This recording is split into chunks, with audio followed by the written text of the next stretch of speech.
buenos días, ¿cómo estás? Buenas tardes allá en Francia.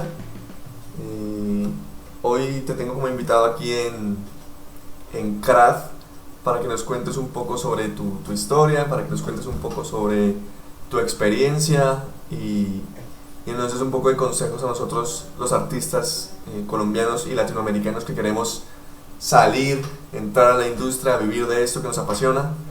Entonces, bienvenido, buenos días, buenas tardes, ¿cómo estás allá?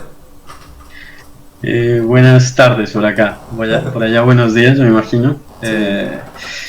Sí, pues sí, soy un poquito para como contextualizar, soy animador 3D. En estos momentos estoy trabajando con Ubisoft aquí en Francia. Hemos estado trabajando en títulos como Ghost Recon y otros títulos que no puedo decir en este momento, pero que son secreto, pero trabajando con ellos desde hace ya un año y medio casi. Así que ha sido una nueva experiencia también aquí en el centro de Europa. Antes he trabajado casi alrededor de unos 7 8 años con compañías como Crytek en Alemania, con CD Projekt Red en Polonia, haciendo el Witcher 3 y los DLCs. Trabajé también otro tiempo con DICE en Suecia, con Battlefield 1, Star Wars Battlefront 2 y también estuve un tiempo en Londres trabajando con The Third Floor haciendo layout y previsualización para cine, para películas como Detective Pikachu y otras series de televisión que también se trabaja de todo allá. En The Third Floor puedes hacer desde previsualización para montañas rusas de Disney, o Okay. puedes hacer pues ya películas como Star Wars, películas, pero todo como lo que es la historia, ¿no? Como todo lo que tiene que ver antes de la producción, que, que es lo que ya el VFX, las compañías de efectos visuales se encargan de hacer. Ok, ok. Cuéntanos un poco sobre cómo empezaste, sobre tus inicios en el camino de la animación.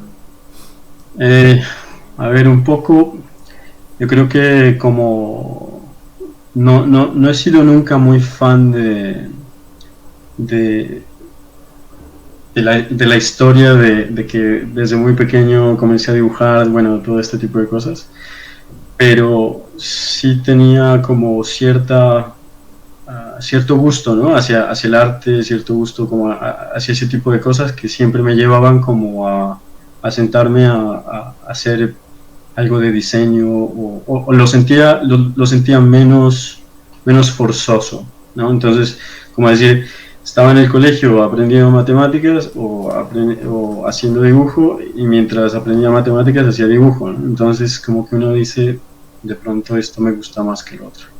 Pero como todo, fue como una curva de, de aprendizaje que cuando ya llegó el punto donde yo tenía que sentarme en un computador 8 horas, lo podía hacer tranquilamente y Okay. tenía como esa curiosidad de seguir aprendiendo y seguir haciendo eh, cosas interesantes con programas de 3D. Entonces ahí como que comencé poquito a poco a sentir más esa curiosidad por aprender Photoshop, por aprender Illustrator, aprender todos esos programas de 2D, y de ahí pasé ya a Softimage, que era XSI en una época, que era también un programa que ahorita ya no existe, que Autodesk lo acabó, pero que era muy bueno y que era como una mezcla entre 3D Studio Max y Maya, pero que era muy muy bueno.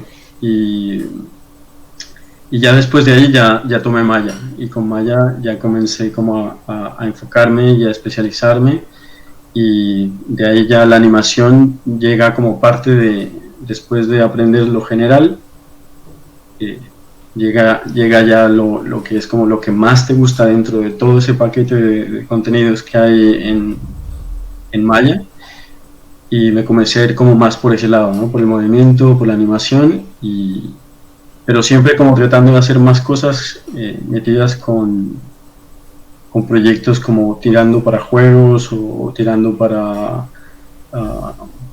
un contenido un poco más adulto. No me gustaba mucho el contenido para niños. Sí, sí. Eso te iba a preguntar, ¿en qué tipo de proyectos prefieres trabajar? Sí, yo creo que a mí me gustan más las historias como el suspenso, el sci-fi, como la ciencia ficción, ese tipo de cosas que juegan un poco con la filosofía, que juegan un poco más, que como que te hacen pensar un poco más en realidades alternas, ¿no? Todo este tipo de cosas. Y se me hace que por eso en los juegos había más cabida como para ese tipo de mundos comparado con cine, con series de televisión, porque cada uno como que se puede ver que, por ejemplo, en el cine, si haces efectos visuales vas a hacer criaturas la mayoría del tiempo, o si te vas a Pixar o a DreamWorks vas a hacer más como personajes como de historias para familias, como más como en torno un poco más a un ambiente más familiar, ¿no? Sí. Cuando ya vas con juegos, ya haces el Witcher, ¿no? Entonces ya con el Witcher ya está como prohibido como que los niños jueguen ese tipo de juegos porque es o demasiado violento o tiene cosas que no son nada como para menores, ¿no? Entonces, y las historias son un poco más, a mí se me hacen que son también un poco más complejas, ¿no? Por ejemplo, en el Witcher hay mucho de filosofía y de, por ejemplo, mitología eslava, entonces había mucho de eso, de ese tipo de cosas que cuando nosotros estábamos construyendo un personaje, los escritores nos mandaban los libros de mitología eslava para que nosotros pudiéramos leer un poco acerca de las criaturas, y con ese tipo como de chequeo podíamos comenzar a crear unas especies de animaciones que pudieran ser como interesantes para el juego. Sí, sí, sí, súper chévere, y me veo un poco relacionado por ese lado porque también me encanta hacer modelado de personajes. Y a mí me han dicho, ¿por qué no vas a trabajar a Pixar? Y digo, porque Pixar no es mi... A pesar de que muchas personas quieren ir allá, ese no es mi estilo. Y yo prefiero hacer Sí, no. criaturas, y prefiero hacer VFX, y prefiero hacer cosas como dices, como historias más maduras, más chéveres, como sci-fi, más historias más complejas. Sí. Sí, obviamente Pixar tiene la última tecnología, tiene los últimos, o sea, las mejores cosas que puedes tener como artista, ¿no? Sí, Y aparte que tienes el lujo del tiempo.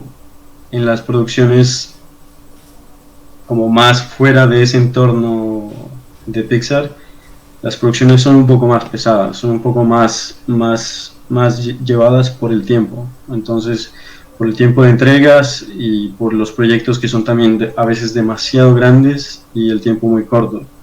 Entonces tienes que hacer un poco más de cálculos, tienes que ser un poco más como se dice, como más estratégico y saber dónde poner cierto tipo de calidad en cierto tipo de cosas. Y es otro tipo de producción. Creería que no podría nunca comparar el tipo de producción de juegos a un tipo de producción de películas. Y creo que la industria todavía no se entiende muy bien ese tipo de diferencia. Porque hay mucha gente que dice, de cine me puedo pasar a película, de cine me puedo pasar a juegos, o de juegos puedo pasar a cine. Sí y no. dependiendo las especializaciones que uno tenga, pero al mismo tiempo cada uno es muy especializado, ¿no? Cada uno tiene sus factores que lo hacen que sea también una carrera también totalmente diferente, ¿no? Entonces, digamos, en el lado de juegos, para como comentarles un poquito más cómo funciona en la parte de juegos, nosotros nos dividimos en dos tipos de animadores, que son los animadores de sistemas, de movimiento, de sistemas de combate, de sistemas de todo lo que tiene que ver con lo que hay alrededor de inteligencia artificial. Y están otros animadores que son los de cinemáticas, que son más llevados a las cámaras, más llevados a los puntos más importantes dentro de las narrativas de los juegos. Entonces, cuando uno trabaja en estos ambientes, es un poco más de ambientes un poco más técnicos. Entonces, tienes que ser, sí, totalmente meterte en el lado artístico y hacer tus animaciones, pero en un shot de una cámara, por ejemplo, siempre vas a tener la cámara, y siempre va a estar la cámara como tu primera parte fundamental. O sea, lo que pasa detrás de la cámara no importa. Okay. En juegos, sí, en juegos importa mucho lo que pasa alrededor. Entonces, y solo para hacer ese tipo de comparación ya se necesita pensar totalmente diferente en cómo puedes llegar a solucionar ciertos problemas dentro de las producciones. Sí. Entonces es interesante y por eso no creo que haya muchos animadores de juegos en Colombia, creo. No sé qué tan fuerte sea el nivel de juegos que se están haciendo allá en este momento, pero sí creo que hay mucha más gente que se ha metido en cine y en televisión. Okay. Entonces, como que de pronto sería interesante que si la gente tiene preguntas más que nada en torno a juegos, podría ser súper chévere que podamos hacer otra charla solo de eso, como para aclarar cosas que son netamente bases, ¿no? O solo para juegos. Claro que sí, lo estaremos programando para que los chicos de CRAD estén pendientes y puedan hacer las preguntas que quieran. Y eso es muy similar en la parte de modelado y en la parte de creación de personajes. Entonces, yo estoy muy metido en la parte de creación de personajes para videojuegos. ¿Sí? El workflow es muy particular, es muy específico y lo importante es ser muy eficiente, ¿no? Con el manejo de texturas, con el manejo de espacios de UVs, con el manejo de polígonos, con el manejo de motor de render, todo el cuento. Hay que ser muy eficientes. Al pasar a películas, que también he podido trabajar digamos que en ese entorno más VFX, digamos que tenemos más libertad para el manejo de texturas, por ejemplo. Podemos utilizar texturas mucho más grandes, incluso un mismo personaje puede tener una sola textura para la cabeza, una sola textura para un brazo, una sola textura para otro brazo, y terminamos con un personaje con texturas, no sé, 8K, 16K, mientras que en juegos, en 4K debes meter todo, o sea, todo lo que te quepa en 4K debe estar ahí. Al igual que el nivel de poligonaje, todo cambia y en animación pues ya nos dimos cuenta que también es bastante particular cada nosotros por ejemplo somos un poco híbridos, ¿no? Manejamos mucho motion capture y al mismo tiempo keyframe. Okay. Entonces siempre hay como esos dos lados, esas dos opciones que tienes, y al mismo tiempo dentro del motion capture hay también otro tipo de animación que ya es, por ejemplo, la procedural. Entonces, pero lo que ahora está pasando es que el cine está tomando varias de las cosas que hacemos en juegos las está tratando de tomar para la aplicación de producción de películas. Entonces ahora es interesante porque es cuando realmente uno está viendo la influencia que tiene, por ejemplo, Unreal en las últimas producciones que no sé si viste el Mandalorian, de Mandalorian. No lo he visto. Eso está en Amazon, Eh, creo. sí, creo, en Disney, Disney Plus, Disney Plus, creo que ok, es. no lo he visto. Bien. Pero la producción se hizo casi creo que unos de los shots de los ambientes, de los planos super abiertos, son hechos con Unreal, son hechos en Unreal. Wow, quiero verlo. Entonces ya están tratando de hacer como ese tipo de híbrido, ¿no? Y lo bueno de Unreal es que ahora en este momento puede, puede aceptar una calidad de lo que se llama fotometría, o no sé cómo decirlo en español, pero que es que los escáneres 3D de texturas y que se los puede aplicar dentro del game, de la engine de Unreal y te puede dar un, pues un look súper realista de todo lo que quieras. Wow. Entonces, esto ha ayudado muchísimo a que haya esa unión entre cine y juegos ahora. Pero, como le decía, los sistemas como están hechos son totalmente Diferentes. diferentes. Sí. Ya entran, ya para una producción, digamos, lo que hacen en Pixar o lo que hacen en DreamWorks o lo que hacen en televisión es que te dan shots y tienes que hacer tu shot y lo vas evolucionando y vas hablando con el supervisor. Acá no, acá tenemos son sistemas.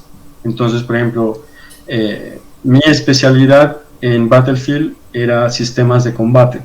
Entonces, todo lo que tenía que ver con sincronizaciones de animaciones, con motion capture de soldados haciendo como los tipos de matanzas o los combos que eran necesarios hacerlos.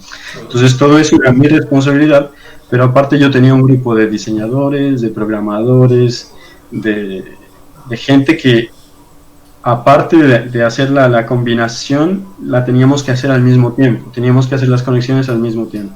Ok. Entonces eso hace que de pronto sea un poco más de trabajo en grupo que de trabajo más como de individual y yo creo que se ve mucho la diferencia entre animadores de cine que dicen, ah, sí, yo hice este shot, hice este otro shot, hice este otro shot. Mientras que en juegos dices, no, yo trabajé en todo este sistema. Entonces, por ejemplo, trabajar en todo un sistema de combate te puede llevar un año entero. Ish, mucho. Y, y solo va a ser ese sistema en el que matas o en el que pegas puños o lo que sea.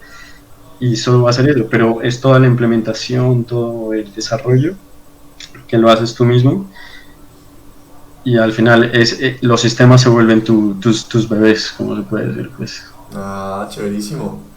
Pero bueno, una pregunta. Eso sí es algo que surgió en este momento. ¿Los animadores que van a trabajar en videojuegos de una vez les piden hacer sistemas? ¿O ya es con la experiencia que ustedes van ganando, o cuando ya son senior? Um, Cada vez se está haciendo más, eh, más común pedir sistemas. Porque lo que pasa es que cuando si yo voy a contratar, digamos, a un animador dentro de Ubisoft, eh, digamos que las primeras cosas que yo voy a ver y voy a decir, bueno, ¿qué es lo que él va a hacer? Entonces va a estar metido en qué punto de la producción y qué es lo que va a hacer. Entonces va a estar metido en el personaje principal, que usualmente el personaje principal, como es también muy complejo, tiene su propio equipo. Está el otro tipo de personajes, que son los que la acompañan o los que pueden hacer lo otro, que de pronto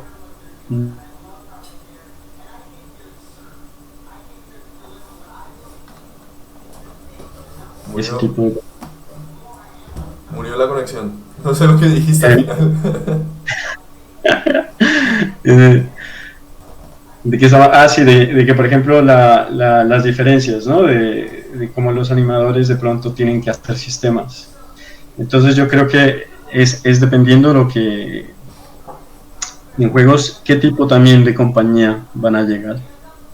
Porque obviamente si vas a llegar a ¿cómo es que se llama esta de la de Suecia? La de Candy Crush. Ok, Eh, Supercell, King. ¿no? Ah, King. Si vas a King o a Supercell, ellos no trabajan con sistemas, ellos trabajan con otro tipo de animaciones que son más lineales o más o que por ejemplo te dicen sí, queremos un salto, queremos que este personaje haga esto o lo otro, pero no es como decir eh, que en un juego como digamos en Ghost Recon, que tienes tu personaje principal y ese personaje principal va a escalar, va a aportar armas, va a interrogar, va a hacer como mil cosas diferentes. Entonces, cuando es un nivel un poco más de ese estilo, ahí es cuando te comienzas a especializar cada vez más y más.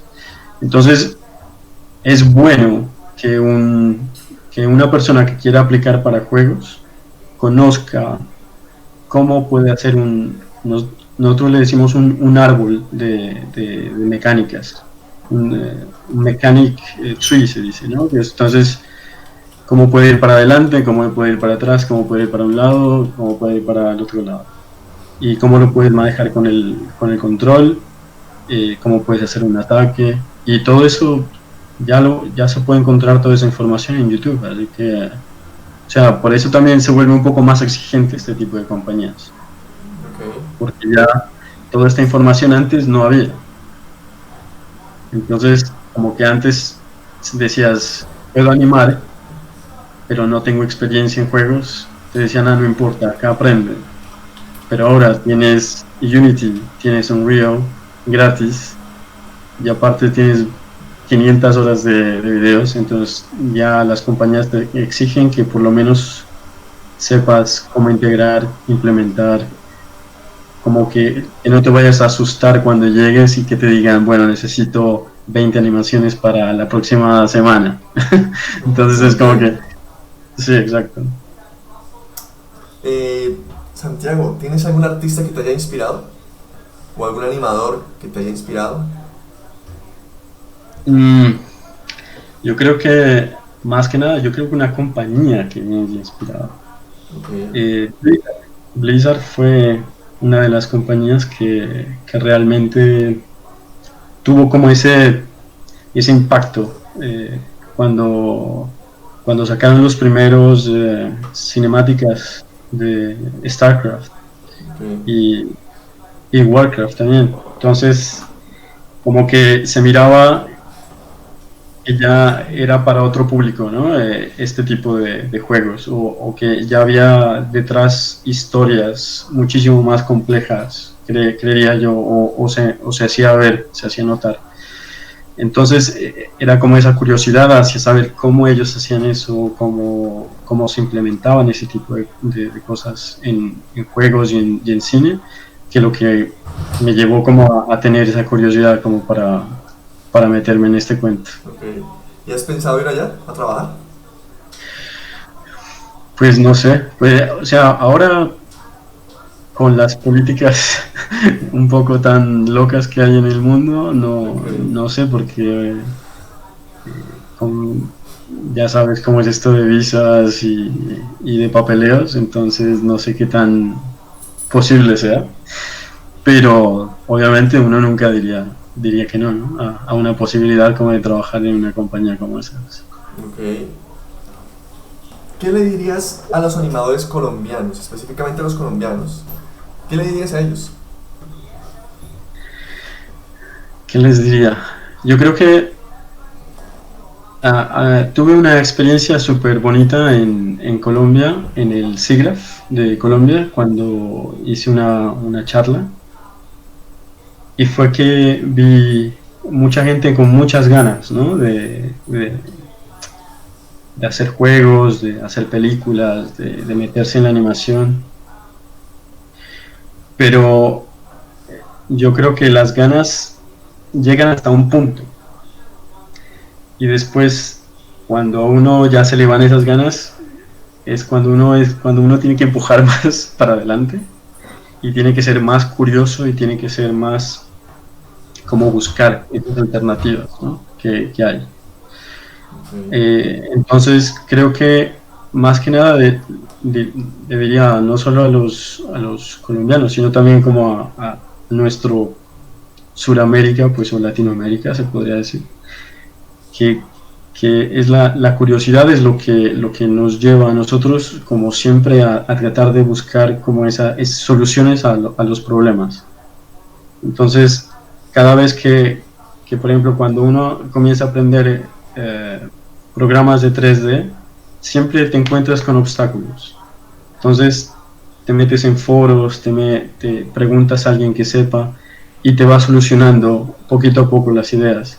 Y de ahí se te va facilitando todo esto y vas como ganando más conocimiento y más conocimiento y te vas haciendo un poco más fuerte en tu campo. Es así como yo creería que toca ver también el desarrollo de la carrera. Entonces, uno poco a poco ir cultivando eh, amigos en el trabajo, poco a poco ir, por ejemplo, ser activo en la comunidad, ayudar a la gente, porque estas comunidades son muy pequeñas.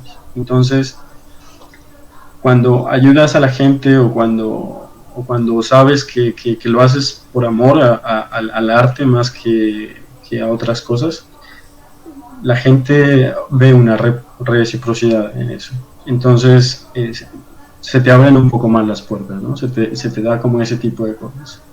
Entonces, yo creo que la curiosidad creo que es fundamental. Ok. Te iba a hacer esa pregunta, digamos, posteriormente, y era, ¿qué consejo le darías a los jóvenes colombianos, latinoamericanos o de cualquier parte del mundo que quieren dedicarse a la animación? Un consejo particular. Un consejo, o sea, pues sí, o sea, aparte De la curiosidad. de sentarse a estudiar el software, y yo creo que no tanto es, todo el mundo te va a decir qué software es el mejor o qué cosas o si trabajas en Maya, que Maya va a ser, que 3D Max va a ser lo mejor. Realmente no importa mucho porque las bases son lo primordial, ¿no? Entonces, si conoces las bases bien y fuertes, yo por ejemplo no he tenido problema de pasarme de Maya a Motion Builder o de Motion Builder a Softimage o de Softimage a 3D Studio Max, ¿no? Porque igual siempre todo va a funcionar de la misma manera en cierta forma. Ya sé que cuando uno trabaja con scripts o cuando uno trabaja ya como de manera ya muy técnica, ya pueden haber unas diferencias más grandes, pero en general, si por ejemplo modelado, sabes volúmenes, sabes figura, sabes manejar anatomía, dibujando, todo este tipo de cosas, yo creo que te da lo mismo Moodbox que ZBrush, ¿no? O Sí, sea, da igual. solo tienes que aprender el software y del software ya vas a salir, ¿no? Entonces pasa lo mismo en animación. Las bases son súper importantes y el software viene ya a gusto. Si te gusta más, por ejemplo, conozco empresas como Blur en los Estados Unidos que creo que hasta hace poco solo estaban trabajando con 3D Studio Max Sí. y les encanta 3D Studio Max. No sé por qué. Y, Amo 3D y, Studio Max, ¿cómo que no sé por qué? y, y entonces el problema pues es que, claro, hay mucha gente que dice, no, yo no sé esto y no aplica, bueno. Pero en realidad si tienes las bases y si puedes ir a una entrevista con ellos y decirles, bueno, yo sé manejar muy bien Maya o sé manejar muy bien Softimage o ZBrush o lo que sea. Y si sos muy bueno, pues no te van a decir, no, aquí solo aceptamos 3D Max y nada más, ¿no? Entonces yo creo que hay que dejar de lado como esas inconveniencias tan sutiles, ¿no? De software, sí.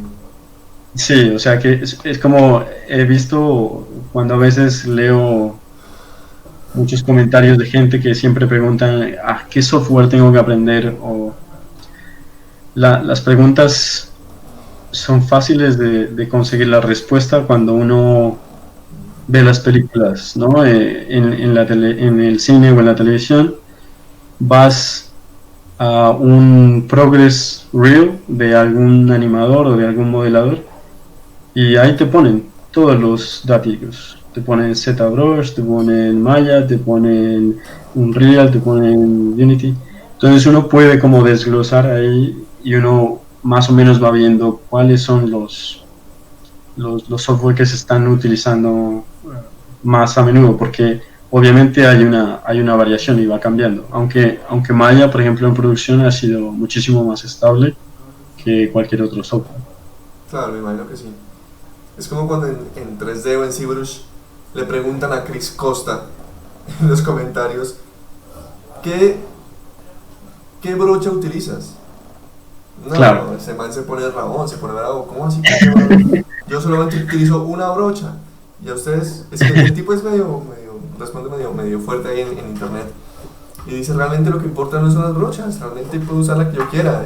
Lo importante es conocer lo que dices, los fundamentos, el volumen, anatomía, Sí, todo eso. Más que conocer la herramienta como tal, es como entender los fundamentos que están detrás de todo eso. exacto. Lo mismo pasaba con hay un dibujante coreano, Kim Jong-gi. y él lo hace, él hace paredes, sin, sin ninguna referencia, todo lo tiene en la cabeza. Y la pregunta de siempre es, ¿qué lapicero utiliza? No.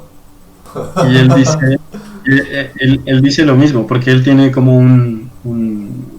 como una pequeña documental donde él habla y le dice que esa es una de las preguntas más frustrantes para él, porque él dice pues que realmente ese no es el secreto, el lapicero no es el secreto, ¿no?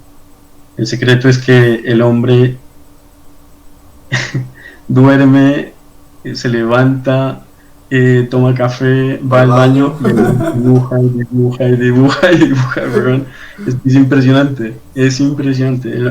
El man decía que se hacía, no sé, como planas enteras por ejemplo, de anatomía en 360 grados. Y decía, todos los días se dibujaba por lo menos unas 100 o 200 como se dice, como turns, como sí, como vueltas, ¿no? Turntables. De atrás, de adelante, de perspectivas súper raras, de todo. Claro, que dice después, cuando haces eso, después como de unos 6 meses, dice, ya está aquí, ya está en la cabeza y ya puedes hacer ese tipo de dibujos sin tener que matarte, ¿no? A él, Entonces, es interesante eso. él es muy chistoso porque él le frustra ese tipo de preguntas. Incluso ya le han preguntado en todas las conferencias donde va y ya está en YouTube. Le preguntan a usted cómo hace para dibujar de memoria. Y él dice, no, pero es que yo respondo esta pregunta cada vez que tengo una berraca conferencia, una entrevista, siempre me preguntan lo mismo. Y él se pone medio molesto porque dice, y vuelve y explica desde el principio. Mira, lo que pasa es que yo hago el cubo, porque la gente le sigue preguntando lo mismo. Es muy Sí, curioso porque yo tuve la oportunidad de hablar con él yo estaba solo con él, él estaba dibujando, entonces yo dije, bueno, le voy a hacerle preguntas que seguramente no le hacen, pero más que todo sobre la vida de él. Entonces le preguntaba, bueno, ¿qué le gusta hacer aparte de dibujar? Sí, como no sé qué, y él me decía, no, me encanta manejar moto. ah, Sí, son cosas que seguramente las personas sí, no le preguntan porque no están como tan interesadas en el artista como tal, sino en lo que él está haciendo. Entonces sí, me claro, parece claro. chévere ese tipo de cosas porque él está más Eh, dispuesto a hablar con esos temas, ¿no? Como sí, más de él. lo saca de pronto un poco de ese mundo, ¿no? Ah, Y es que él tiene la cabeza un poco sí, zapada, porque los dibujos que hace que son súper triple X también, de esos de, Porno. de bestiality también, de bestias. Y yo Sí, dice como que... sí, el tipo está medio rayado, medio... Porque yo me compré un libro de él y claro, yo pensaba que todo eran como rostros y todo era como anatomía, ¿no? No. Porque me encanta como él es como súper suelta, ¿no? La Cuando, línea. claro, uno está viendo y me dice como, qué libro me compré yo aquí? Como puros lobos cogiéndose viejas, ¿sí o no? O sea, esto es, ¿Esto cómo se ve? es japonés. Sí, sí, ese tipo, ese tipo, Sí, ese tipo sí, es sí. genial. Este, nada, Santiago, muchas gracias por haber asistido aquí a la entrevista con nosotros, con CRAD. Eh, yo sé que también le recomiendas a los artistas colombianos asistir al CRAD Art Fest. Obviamente, obviamente. Claro, porque son espacios donde se crea comunidad, donde ellos van a poder estar Yo compartiendo con más artistas. creo que una de las bases súper bonitas o que son de lo más bonito que puede haber dentro de nuestro entorno es crear esos sitios donde, porque es como lo que está pasando ahora, ¿no? En la cuarentena.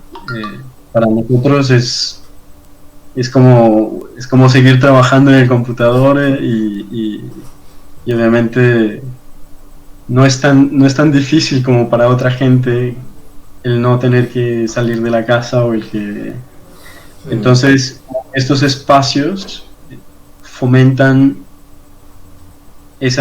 que haya un poco más de libertades y de amor por el arte y que hay una cosa que se me hace que es fundamental y es que hace que se haya como más camaradería, ¿se dice? ujú, Sí, ¿no? sí, Es que uno pueda tener amigos que les guste dibujar, que les guste...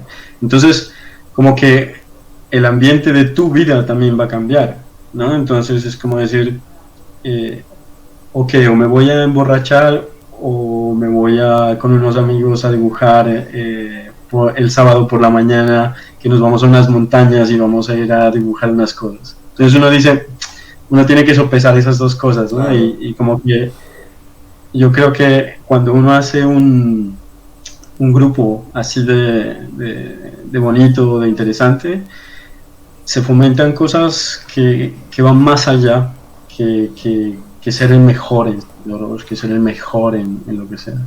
Yo creo que lo más importante dentro de nuestro campo es que como así como somos un poco más introvertidos o más metidos en nuestro mundo, que cuando tengamos la oportunidad de estar afuera, lo aprovechemos con la gente también que le gusta hacer lo mismo que a nosotros. Por ejemplo, aquí tenemos un grupo de gente que le gusta escalar. Ajá. Y cuando yo llegué al principio decía como que, o sea, nunca lo había hecho, entonces me dicen como que, no, pero, y todos son de la compañía, y la mayoría son gente que trabaja en el área de cinemáticas, que es donde yo trabajo. Chéverísimo. Entonces, no, hay dos amigos que son como, ya son expertos en su tema, y dijo, no, vente y acá te enseñamos. Y poquito a poco, y ahora ya llevamos, bueno, antes de la cuarentena ya llevamos como hace 8 meses escalando. Excelente. Y para mí ha sido uno de los mejores, como de las mejores cosas que yo puedo pensar, por ejemplo, un martes o un jueves, sale uno cansado del trabajo, sale uno cansado de todo, vámonos a escalar, nos vamos a escalar, y después de eso nos podemos comer una pizza o nos podemos tomar una cerveza y de ahí ya cada uno para la casa y es como esa carga de energía que es afuera del trabajo, que te puedes reír y ya eso, amigos del trabajo también se vuelven amigos De la fuera del vida, trabajo. sí. Ajá, y hay gente que es súper interesante y especial y que, por ejemplo, yo todavía tengo muy buenos amigos otras compañías en las que he trabajado, Qué chévere. y que realmente, por ejemplo, hasta ahora que todos estamos encerrados, nos llamamos y, hey, ¿cómo está todo? Porque sabemos que a veces estamos lejos de las familias o estamos solos, ¿no? Acá. Entonces como que nos ponemos de acuerdo en por lo menos decirnos, hey, ¿todo está bien allá? O qué. Eso es Entonces importante, claro. yo creo que ese tipo de cosas, por eso es que a mí me encanta que te hayas vos motivado a hacer tu pequeño festival y que ojalá eso crezca muchísimo más. Claro, Pero es para por allá ahí. vamos. Yo creo que las comunidades son lo que forjan la fuerza, ¿no? Lo que entre una fuerza entre más fuerte o entre más grande va a dar mucho más frutos que uno solo tratando de empujar De remar. todo, ¿no? Entonces, yo creo que esta es una oportunidad muy importante para que todos y para que se comiencen a conocer, porque también yo creo que ahora debe haber nuevas generaciones, Seguramente. deben haber ya chicos de 16 años que deben ser unos duros para dibujar, o ya deben haber gente que te maneja o que por ejemplo viene de otros países y también está trabajando en compañías ahí en Colombia o en otros lados. Y eso es lo que realmente como que es lo más bonito de todo, ¿no? O sea, saber aprovechar que se puede hacer algo interesante con las comunidades como para nosotros. Listo.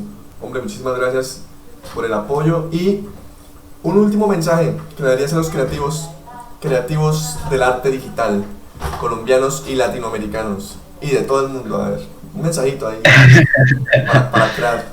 Mira, no, yo creo que nada, que eso es pasión, darle mucho, ser obsesivos con lo que quieren.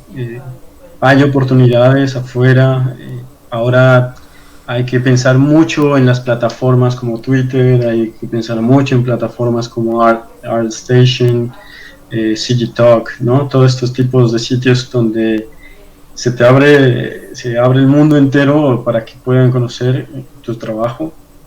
Y creo que yo sé que no es fácil, al principio sé que uno necesita buscar maneras de cómo educarse o de sostenerse al mismo tiempo mientras uno se va educando, pero si te gusta o si le gusta a uno mucho lo que uno hace, uno va encontrando maneras, tiene que ir pensando estratégicamente cuáles serían las mejores formas para poder alcanzar esas metas, ¿no? Entonces, si les gustan los juegos, comiencen a jugar con Unreal, comiencen a ver Unity, comiencen comiencen a hacer pequeñas pruebas, y van a ver cómo se van adaptando suave, suave, suave, y después ya cuando les llegue más trabajo o vayan encontrando más obstáculos, van a ver que las cosas se van a ir mejorando. Entonces la idea es eso, que es un proceso que es lento, pero que se puede hacer también con gracia, ¿no? Con ganas, que se puede buscar prioridades, que se puede mirar, pero hay que pensar qué es lo que a uno le va gustando. Entonces, vayan viendo el software que les gusta o las herramientas que les gusta, y se van formando y van viendo y van diciendo, sí, por ejemplo, me gusta más el concept art, entonces voy a buscar quiénes son los mejores concept artists. Me gusta el modelado, entonces voy a buscar los mejores modeladores para ver qué hacen, qué están haciendo, están utilizando Blender, están utilizando todo este tipo de herramientas que uno dice, hasta en Twitter, cuando uno está en Twitter y ve los renders de gente, ahí te ponen hasta los software que utilizan, y entonces uno dice, entonces esto lo hicieron con Marie, o esto lo hicieron con Substance, o esto lo hicieron con tal cosa, y uno dice, ok, entonces Substance, esto es lo que uno tiene que saber, ok, está muy complicado, de pronto averiguarse cuál puede ser uno menos complicado. Entonces como que uno, Sí, uno va escalando. Uno no puede llegar a saber todo de una, porque no todo está escrito en esta industria. Cada cosa evoluciona también con la tecnología, ¿no? Listo. Eh, Solo es tener ganas y ser como muy creativo en la forma de cómo aprender para no aburrirse también. También es cierto. Y qué mejor que esta cuarentena para hacer algo para no aburrirse. Ahora hay un montón de artistas en Twitter que están ofreciendo Twitch, que están ofreciendo streaming como, para ver, por ejemplo, cómo la gente modela, cómo la gente hace. Entonces, sí, yo creo que... Ah, y lo otro, véanse todas las películas que puedan, porque obviamente ahí van a ver un montón de referencias, van a ver lo que las Listo. últimas películas, por ejemplo, Star Wars, pueden ver qué tipo por ejemplo, como se dice, como de mechanics, de autos o de robots Ah, se ok, están next. utilizando, Hard Surfing. por ejemplo, en composición para concept art, Brutal Art Station, ¿no? Y Brutal, por ejemplo, Pixar tiene muy buen manejo de cámaras, de partículas, de fluidos, o sea, se me hace que también los profesores están ahí en las películas también. Entonces, Listo, por sí. eso también digo que es curiosidad, es nada más eso. Listo, Santiago. Muchísimas gracias por estar con nosotros en esta entrevista. Fue muy, muy, muy importante todo lo que nos dijiste. Yo sé que los artistas colombianos y los animadores colombianos van a aprender mucho de esta charla.